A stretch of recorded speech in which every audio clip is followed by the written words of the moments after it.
میں نے قرآن سکھایا، مجھے تجھے بتانے کی کیا ضرورت تھی؟ کا نعمت ہے قرآن پڑھنا اور بات ہے، قرآن سیکھنا اور بات ہے۔ فقط ناظرے کی بات ہو تو عرب سارا عربی پہلے سے جانتا تھا۔ آپ اور میں تو مدرسے جاتے ہیں، عربیوں کو قرآن پڑھنے کی حاجت نہیں ہوتی، وہ پہلے سے جیسے اردو کی کتاب آتی ہے ہم خود پڑھ لیتے ہیں، روزانہ اخبار آتا ہے کسی سے سمجھنے نہیں جاتے، خود پڑھ لیتے ہیں، چونکہ ہم اہل زبان ہیں۔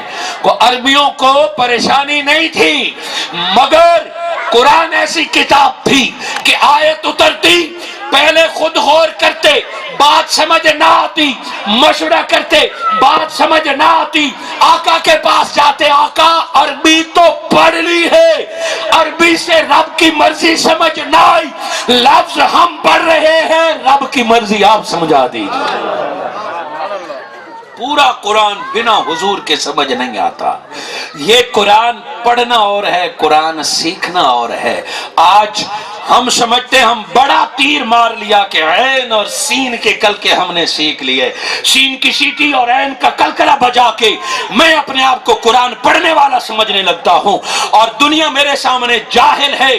فقط قرآن کی عبارت پڑھ لینا قرآن کا حق ادا کرنا نہیں ہے، اس کا بھی رب نے ثواب رکھا ہے کہ ہر لفظ کو پڑھنے کا اجر و ثواب ہے، مگر قرآن فقط پڑھنے کے لیے نہیں اترا، قرآن ایک نظام حالات ہے، قرآن انسانیت کی کائنات بدلنے کے لیے ہے، قرآن بندے کو رب سے ملانے کے لیے ہے۔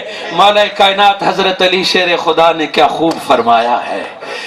مولا کائنات فرماتے ہیں کہ میرا جب جی چاہتا ہے نا کہ میں اللہ سے بات کروں تو میں وضو کر کے نماز شروع کر دیتا ہوں، میں بولتا ہوں رب سنتا ہے۔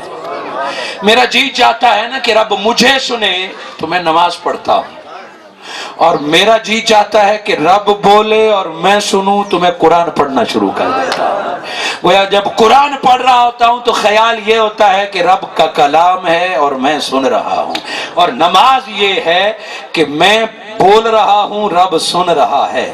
حضور صلی اللہ علیہ وآلہ وسلم نے قرآن عطا فرمایا، قرآن سننا بھی ثواب ہے، قرآن سنانا بھی ثواب ہے، مگر ہم نے ظلم یہ کیا کہ قرآن کی آیتوں تک رک گئے، ناظرے تک رک گئے۔ ناظرہ تو ہم نے پڑھ لیا، قرآن ایک احسان عظیم ہے میرے آقا کے ساتھ، قرآن رب کا کرم ہے، قیامت تک رب نے حفاظت کا ذمہ اٹھایا۔